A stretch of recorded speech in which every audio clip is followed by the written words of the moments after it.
welcome to this episode of Tripology. It's a backpacking show where two best backpacking friends backpack towards one another and talk about backpacking. I'm Alun, and I'm here with the ever weeby Adam. Here for another amazing show. This one's going to be extremely positive because, Alan, I would like to talk to you, given that I'm in Japan with you, about how much I love being in Japan with you. We're trending positive on a graph in which the x-axis shows positivity and the y-axis is time. We're looking like a big line, baby, going this way. High pie sky to the sky. That's the way we are. We're feeling nice. Adam, I asked you what adjective to use to describe you. I had some ideas. You went, no, those are too negative. I don't want to be called that. I want you to call me weeby. I don't know what it means. Yeah. Weeb is someone who is excessively, can we call it passionate? Obsessed, really, with Japan and all things Japanese. Is it a Japanese word? Not sure. Because Doesn't sound it. I think in my school people used to call each other weebs as an insult. Did they a bit like dweeb. Yeah, but did they like manga and anime? No, they were just dweebs with a D chopped off. Weeb is specifically someone who really loves Japan and all things Japanese, but in particular, anime and manga. No. So they're all over Japan. They are definitely in Akihabara, which is where we were a couple of days ago. You took me to Akihabara. You said, Alan, let me show you the electric city. And you took me all the way over there. Yeah. I was taken aback. Yeah, it was, I mean, it's like your childhood. If you were a kid, Yeah. if it was your childhood, because you're into that sort of stuff, aren't you? If you don't know what we're talking about, guys, it's basically video games and Pokemon. Yes. Now, am I into it? I think there's people listening to this that would think that based on my level of knowledge, I'm not into it, because some people are so into it that the level of into it that I am doesn't even register with them. Can I just stop you there? No. How many carry on? How many people listening to this show do you think are also into Pokemon more than you are? A lot. Really? I'm not into Pokemon. The last Pokemon game I played was maybe 15 years ago. When I was a kid, I was into the original 151 Pokemon, and they were a big part of my childhood. I'm not like, I honestly, mate, I'm not considered, out there in the world, outside of this relationship, I'm not considered a big Pokemon fan. But do you think that people who travel and backpack and people who play Pokemon, it goes hand in hand? No, I just think that most kids who grew up in the 90s Yeah. have a knowledge of Pokemon that's like about my level. I would Threshold be surprised. level. I'd be surprised if anyone even knew that there were 151 original Pokemons. Pokemons. Sorry, Pokemon is already plural, Adam, and if you continue to talk like that, we're going to have to scrap the whole show. So there you go. I mean, do write in, send us a message on Instagram, and if you are sitting there giggling because you know absolutely fuck all about Pokemon, but you love travel, then you're on my team. This is my level of knowledge, just as a baseline. I was into the first few seasons of the anime when it came out when I was a kid. Right. And I could, off by heart, name the original Pokemon. Uh-huh. Don't really know beyond that when they started going to different areas. A little bit the second area, but beyond that, not really. I lose interest. Did you So ever basically play? discovered I was going through puberty. Did you ever play Pokemon with the physical cards? No, but they were popular in my school. I think like most kids, they were banned in their school because they started like a black market trade of Pokemon cards. Yeah. Someone got a Charizard shiny and they were elevated to the status of a god, ruling over the other children, and eventually it caused relationships to break down, and then they were banned. That's how I lost my first girlfriend. I was only 9. Yeah. But no, yeah, a bit of bullying, all that sort of stuff. Then they started to be worth money, so I think parents started getting involved, etc. I thought I did really well. I sold a stack of Pokemon cards when I was about 14 years old for £30. That you bought yourself? The Pokemon No, cards? they were all traded through neighbours and stuff. Yeah. And I thought I was a wheeling, dealing little businessman, little entrepreneur. Little did you know that now those same cards would be worth tens of thousands of dollars potentially. I'm absolutely gutted. Absolutely gutted. We saw a card that was worth, how much was it in US dollars? Well, for those of you who aren't into Pokemon, it was a shiny Gyarados. Yes, which looks like a big kind of sea snake thing. Well, it's a dragon that lives in the sea, so not too far off. It was going for 8 million yen, Yeah, which is about £45,000. I had a quick look on eBay after to see if that was valued. I saw one up on eBay for $99,000 holy shit. of the same grade. So Pokemon cards now, they've become a huge market. The cards we used to buy as kids for a few bucks down at the local store, now going for tens of thousands of dollars. So Yeah, and it's wild there, isn't it? It is wild. I mean, there are some serious fans. There's lots of people in Akihabara wearing sort of cosplay and outfits, and that's why I'm surprised you still think I'm such a fan, having seen the people there. why wouldn't I? Because I'm not dressed in like I love Pikachu t-shirts and like with like all like Magikarp ears and all that sort of stuff like the other people hanging around there. Maybe I've mistaken your level of knowledge or interest in many different many different things to mean that you're a fan. But you hang on, you play video games though, and it's kind of a video game neighborhood. Sometimes I play video games, yeah, but equally, yeah. And I want to maintain the positive vibe, so I don't want to. Like, I'm not trying to insult you. Me, but I am shocked sometimes. I think that it's not so much that I have a great knowledge of Pokemon and like Mario and all that sort of stuff. I think your ignorance of Pokemon and Mario baffles me.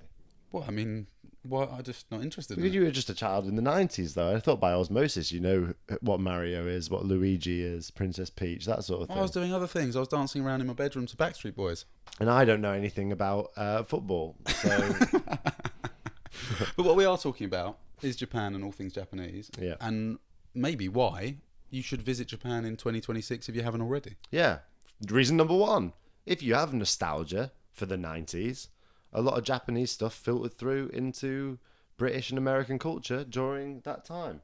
So if you like sort of Nintendo, heyday Nintendo, SNES, N64, Pokemon, that kind of thing, get a bit of a nostalgia kick by coming to Japan. We're not the only ones. I mean, we don't need to endorse Japan.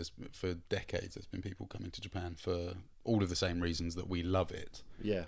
Even on a couple of articles, I've got them up in front of me, but I'm not going to read them. Thank God. The BBC, they released an article about the 20 best places to travel in 2026, and it mentions a Japanese prefecture on there, and then you've got also the New York Times, 52 places to go in 2026. Japan is mentioned twice on there, so it's not the same place, obviously. It's two different places within Japan. Not we, but you only really know Tokyo at this point, but I'm very excited for you to explore lots of Japan because it is incredibly different. Yes. I think that the reason Japan is hitting a nerve with so many people, so many tourists, so many travellers, hitting a nerve, yeah, in a good way. Right, you know what I mean? It's like got into people's heads that they want to go there. Yeah. It's striking a chord. I think that the reason is there's really is something that caters for everyone, not just in a broader sense, but in quite a niche way. If you have a very, very specific hobby, the chances are Japan caters to it quite specifically, I think. Yeah, actually, just before we started recording, and I was thinking about what I wanted to say given this topic, I actually thought about that same thing, but maybe in different words. I think you can have whichever type of holiday you're searching for in Japan. Let's think of some, and then decide whether Japan would be a good place to go. Pokemon. Definitely go to Japan. If you're into pocket monsters, head over to Japan. Give me another topic, baby. What are you into? Sports. Come to Japan. Not only have they hosted the Olympics, they've also hosted football tournaments, I believe. Yeah. And there's all sorts of hiking trails and stuff like that. If you're into snow sports, head up to Hokkaido, perhaps. You can snow ski all you like. This is sounding like a sales pitch. Yeah. Also, baseball. You didn't mention baseball. That's baseball, they love it. Give me something else. What if you're into food and drink? Food and drink. It's one of the best food and drink countries in the world. It certainly is. Surfing, they've got it. If you like really, what about photography and videography? Oh, it's photogenic. Oh my God, it looks so good, doesn't it? Yeah. Architecture, history, religion. Oh, all of those things. Perhaps you're interested in history or religion. Why not visit a temple or a museum? Both of those things you can do here in Japan. Wildlife, if you like bears. Or other animals. Like those little red tanuki, or whatever they're called. What are they called? I don't know. Describe them to me. Little sort of red creatures. Yeah. I'm not sure the name of them, but they are only in Japan. And it's not a type of Pokemon. No, no, I don't think so. I wish we were getting paid by Pokemon for how many times we can say it in one episode. Let's keep on trying to slip it in. How do you get Pikachu on a bus? Yep, exactly. I was just about to say the same thing. Yeah, get him on there via the physical force of a poke. That's it. But yeah, obviously food and drink is such a massive one, and every single prefecture has, if you know what prefecture means, basically like state, has a different speciality, things they're known for. So that's really cool to try. I hope that when you travel around, you're going to be just as hungry as you are when you're with me. If you are interested in just going to the sort of places that you've seen on Instagram and eating KFC and McDonald's there, you can also do that here. Do you know one interesting thing about KFC in Japan? Yeah, tell me. It's what Japanese people eat on Christmas Day. Really? Yeah, really. And I just said it was a good place to go for religion and spiritual experience, and they do that on... It's like a weird, crazy thing. In some cases, you have to order your KFC weeks, if not months. That's quite in advance. anarchic, I think. I quite like that. It's quite anti-establishment, isn't it? Yeah, F Santa, man, we're going to study the Colonel. That kind of thing. Yeah, I guess so. I've gone on at length about the temples in Kyoto and the fact that I think you should just go there really early in the morning, like 6 o'clock, for example. Get all your things done in the morning when there's no tourists there, because it is pretty shit if you've got 1,000 people in your way. I'd be interested to know what your experience of Kyoto is. I don't know anything about Kyoto, but I have a Japanese friend, and she said to me, I asked her, I said, do you think I should go to Kyoto? And she went like this. Kyoto is a place that's like if you went back in time and visited Japan in the past, but it's available today. Really? She thinks Kyoto's like that? A bit ancient. Yeah. Like a yester Japan. Didn't it used to be the capital? Oh, yeah. But it's still preserved some of its lots of natural, like a lot of old buildings and that sort of thing, whereas Tokyo is a bit more modern. Bit more modern, that is true. Actually, I think it's in the BBC article, the prefecture, and I hope I'm not getting this wrong because I'm not going to be able to check it quick enough. I think it's Ishikawa is the name of the prefecture, Kanazawa being the biggest city in that region. I've been there, and people are saying that it's actually the next Kyoto in terms of tourists. So if you do like the temples, if you do like what those warriors called? Samurai regions. Yeah, there's also Geisha district, all this sort of stuff. I just didn't want to be the one to say it. Right. Especially not after the meeting that guy in the onsen. And I think you should go there instead. Maybe not instead. You should go to Kyoto, I think. But people just seem to do the same route, and I do think that is a problem because it means that the population of tourists are concentrated in just a few pockets, and the rest of Japan is not really seeing much tourism. And it's very easy to get around, isn't it? That's one of the things I love about Japan. It's very, very easy to zip around from place to place. Like Shinkansen, the bullet trains, the maglevs, they're expensive as all hell. But if you've got the money, you can zip off ever so quick, can't you? It takes only 2 hours or something to get from Tokyo to Kyoto. So I can do that in a weekend. Yeah, Kanazawa's about the same. Yeah. It's around the corner, mate. But there are a couple of reasons why you should probably prioritise going to Japan now, as opposed to delaying it for a couple of years. We can just go through a couple of points, and then we can finish off the episode by talking about what we love about Japan. Okay. Because it might not be the same. It's nice to be subjective. Yeah. So, good time to visit at the moment because the yen is weak. You know, the currency, you got nothing to add. Which comparatively means that your currency, wherever you're from, is strong. Yeah. Compared to the yen. Assuming you are in the US or Canada or the UK or Western Europe, or potentially Australia or New Zealand. Don't kick a currency when it's down. That's what people say. But if you see the yen struggling, why not check how much your currency's worth and see if you can get in there and spend it? Because that Gyarados, for example, it's going to be 8 million yen whether you buy it today or next week. Yeah, well, I don't know how much they fluctuate. In all that honesty, 8 million yen is going to be cheaper now than it was before because the yen is weak. The yen is weak, so basically you get more of the local currency for your currency, and things are just going to keep getting more and more expensive, I would imagine. That's the economy, baby. Because Tokyo's not cheap, is it? No. But you can get some good deals. You can. I do think you can. It's not as expensive as, say, London or New York, I wouldn't have thought. Where you're living now with me in this house, it's next door to the cheapest market street in the whole of Japan. Japan? Tokyo, definitely, but maybe Japan. You can buy fruit and vegetables and sushi and other Japanese foodstuffs there so cheaply. So cheaply, they're basically giving them away. It's like you were in Tokyo 5 or 6 years ago Yes. when it was more expensive. When it was more expensive. No, when it was less expensive. Yeah. Whoa. Crazy. I told you we shouldn't have had that sugary drink. Yeah, I'm feeling crazy. Millions of tourists coming every year. There's been a slight drop. I don't know if you knew this, but there's been a slight drop in Chinese tourists recently.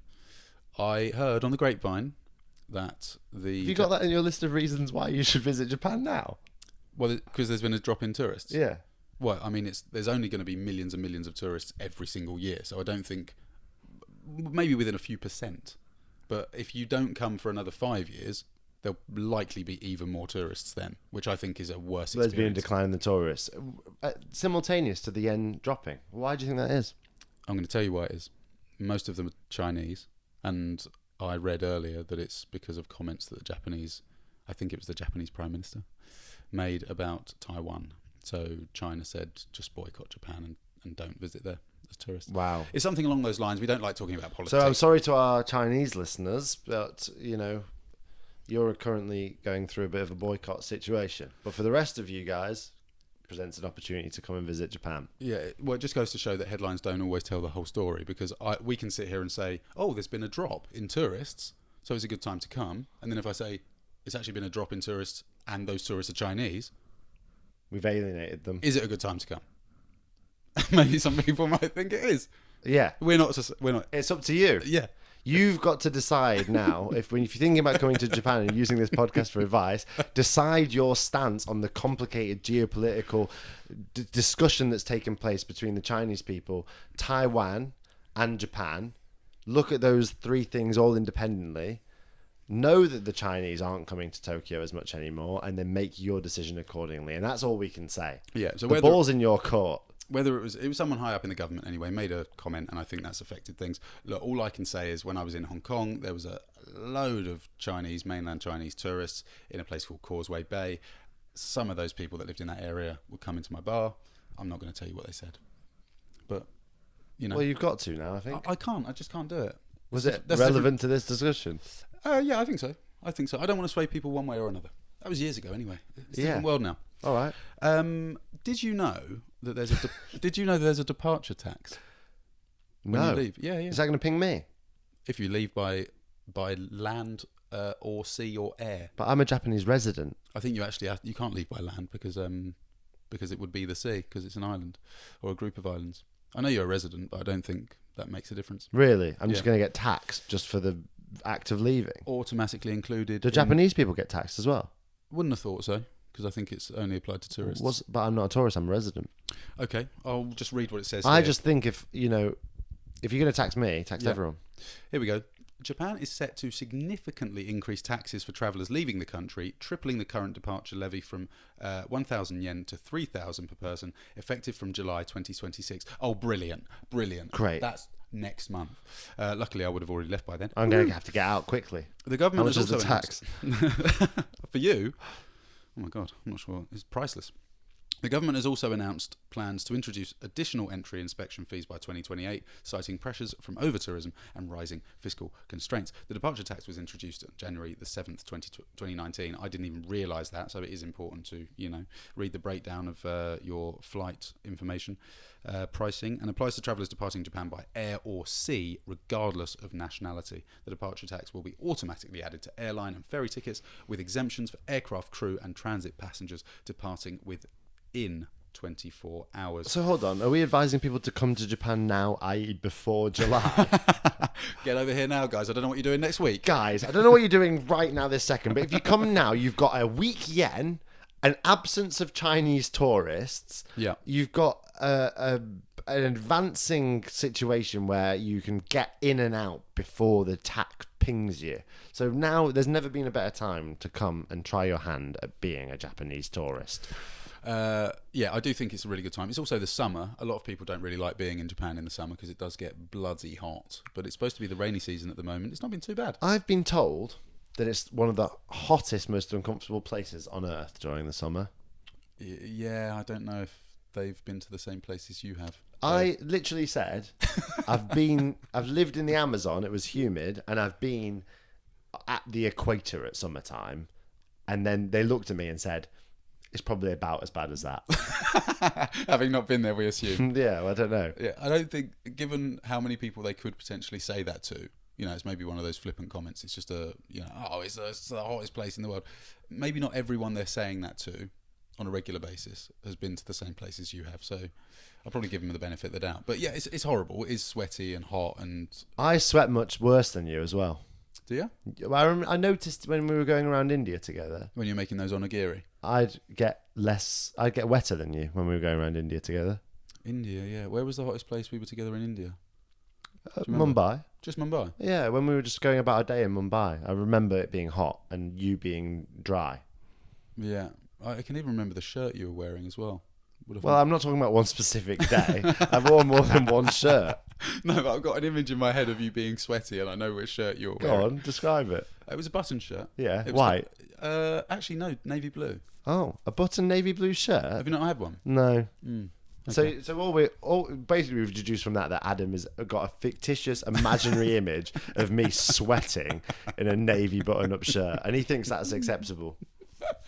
Was it like linen? You were like Didn't linen... own that either. And I think you weren't wearing anything on your pants, and you were just going around in flip-flops and a navy button shirt, linen, sweating. Anyway, it's not about you sweating, and it's not about Mumbai. This episode's about Japan and why we love it and why we think that so many people should come here. Yeah. As long as you're responsible tourists. All Yeah. right? Keep your phone in your pocket every now and again. Oh, no. Go on, just reel off a couple of things you love about living in Tokyo. I like the vibe, the buzz, the effervescent little fizzkin of a city in which everything is possible. You can be walking down the street, catch eyes with a Japanese salaryman, go your separate ways. One of you goes off to the CBD where there's all sorts of business stuff going on. He's making deals, he's wheeling, he's dealing. The other goes off to Electric City and perhaps plays at a pachinko slot machine. Oh, they're wild, aren't they? Yeah, we'll Sorry talk about that. I want to talk about that more, but don't cut off my monologue because I'm on a bit of a roll. Then you can go off. There's green spaces. There's like forest. There's sakura, cherry blossoms. It's all beautiful in one area. You can turn a corner. Suddenly, there's billboards with advertisers blaring into your brain. Buy this, the yen's weak. Then you go down another side street. There'll be a little izakaya with people eating yakitori off sticks and sipping sake. Turn down another alley, perhaps. You're in the red light district. What's this? There's maids outside a bar trying to entice customers. All these things just within a 5-minute walk. Isn't that a wonderful city to be in? Yeah, I would agree.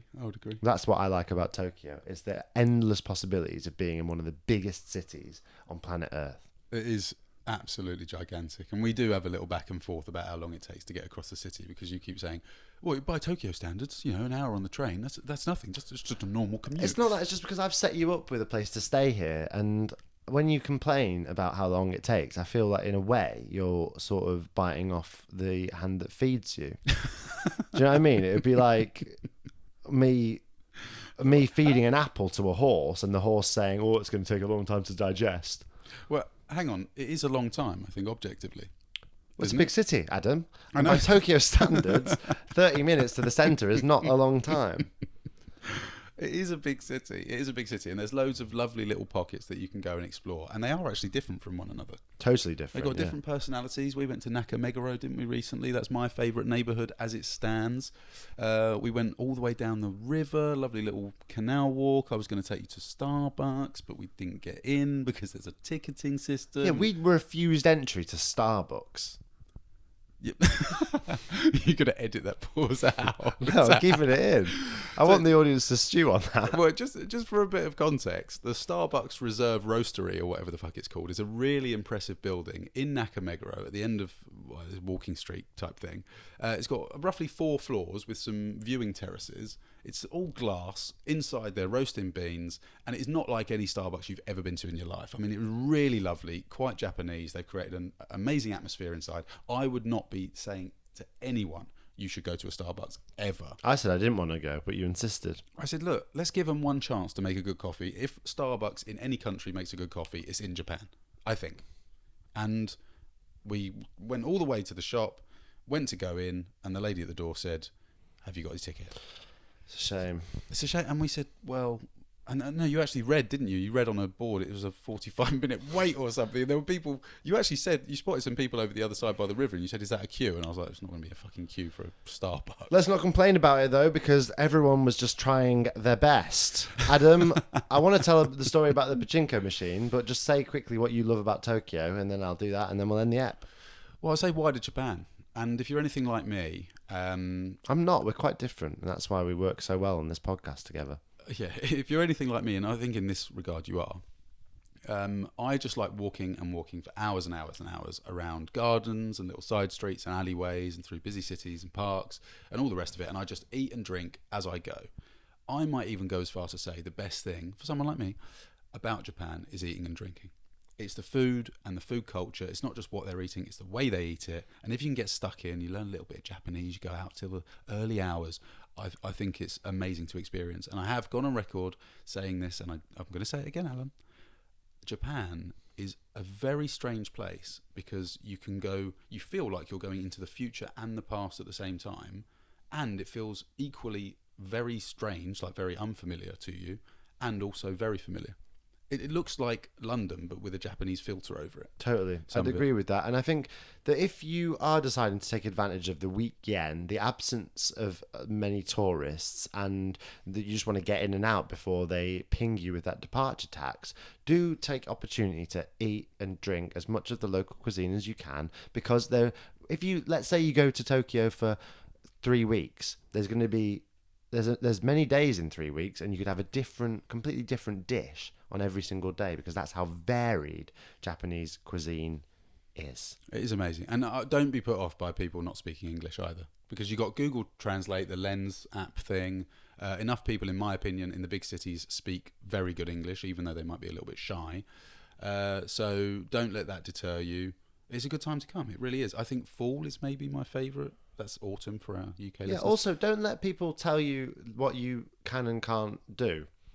Because we were in a Japanese restaurant the other day, me and Adam, and the restaurant owner came up to us and said, what do you want to order? Mm-hmm. We said, we'd like that saltfish, please, because it looks interesting and we've never had anything like it before. She said, no way, Jose, not for foreigners. Because she'd had some foreigners order it before and they couldn't finish it because it was too pungent, too just not, they didn't like it. Yeah, too salty. So she refused us service of the saltfish, which to Adam was like showing a red rag to a proverbial bull. He got enraged.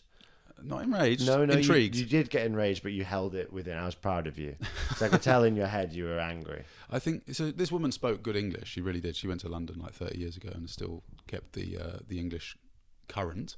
And she said, I think I asked if it was tasty, didn't I? I think I asked if normally I just say oishi desu ka, which I don't even know is correct Japanese, but it's like delicious, is it? It seems to work. And she said it is, but not for foreigners. She said we've had a number of foreigners try it in the past, and all of them didn't like it. And, basically alluding to the fact that we're foreigners and we probably won't like it. And I just thought, this is the perfect opportunity, Alan. What do we love more than anyone? I was excited because I thought this is going to be an opportunity for me and you to prove to her that we're unlike any foreigners that she's ever met before. And also, even if we order it and we don't like it, that's fine. I got my passport out and I said, you seen all that? Seen all those stamps? I've been to the Amazon. You're not dealing with someone who's never travelled before, sweet cheeks. But then it got a little bit awkward, didn't it? Because she said, all right, if you're sure. And we were like, no, we're totally sure. We're 100% sure. We will even if we don't like it, we were like talking telepathically. Yeah. We will finish the whole fucking thing just to Adam, make sure that they don't know that they were right. Inside our minds, I was like, Adam, you got to know that we got to finish this. Like, if it comes in, even if it was shit on a plate, just a pile of fish, salty fish shit. If she just put it down, like, we prepared this in the back for you. As I said, foreigners don't tend to like it. We'd have to swallow it by the mouthful, wouldn't we? We lent into it. Yeah. So she went away, didn't she, to her husband? It's a husband and wife team. Lovely, cute couple. For a suspiciously long time, the husband disappeared off. Mm-hmm. And then she came back and said, sorry, there's no saltfish. Yeah, he says no. So, I mean, I would have thought, because it was a small family-run restaurant, she might have known if there was no saltfish left. There was saltfish. You had a theory. I'm 100% certain that there was a plethora of saltfish, almost too much saltfish. Mm-hmm. And the husband said, no, I'm not prepared to give them the saltfish. At the risk of us not liking it and then leaving a bad Google review or something. Or not even that, just I felt like sometimes they just felt like they knew better than us. They were like, they don't really understand that the saltfish is really pungent and putrid. This is actually something that you will notice in Japan. If you go out to eat, sometimes in the establishments, they do, very rarely would you find someone in the UK go into a restaurant, you order something, and the staff says no. Yeah. Unless it is sold out. They have confidence in their recommendations. Having said that, I did go out for a meal once in France, and one of the people in my group ordered the duck and asked for it well done, and the waiter said no. Yeah, well, French will do that though. And They go, no, duck is not. But the people I was with were French and still are. Yeah. And she said, "Well, hang on, why can't I order it like that?" And he said, "That's not how chef cooks it." And she said, "But I'm the customer, so I would like you to cook it well done, please." And he said, "I'm sorry, but I'm not even going to ask." Because the chef will... It's just such a no that it's not even worth wasting any time over it. I like that though. I like that he was just honest about it. And similarly with the Japanese. Maybe it's something that all cuisine cultures share. But, it's difficult conversation, isn't it? Are they within their rights? Maybe they are, because they're the business owner, to decide what you should have. A chef would say you're stepping into their house. So... Not every chef. Not every chef, Not a no. burger flipper at McDonald's. No, not like that really authentic Japanese restaurant chain in the UK called Wagamama. I imagine that if they've got saltfish on the menu and it's in the back, if you order it, you get it. So basically, we think that you should visit Japan. We think you should do it imminently. We think that if you don't do it imminently, you're going to get taxed to high heaven. You're going to be thwarted by 1 million tourists, and you are going to have a very, very strong yen to contend with. That's our review of Japan. Yeah. But in the Patreon section, I'm going to talk about a little guy that I saw playing pachinko. What is pachinko? Why is pachinko? How is pachinko? And what was he doing while he was playing pachinko? Questions that will all be answers inside the Patreon section. There's a link in the description. Get in touch with us at tropologypodcast.com. And if you like me and Adam, tell us by going to our contact form and saying, I like you. Arigato gozaimasu. Bye-bye. Bye.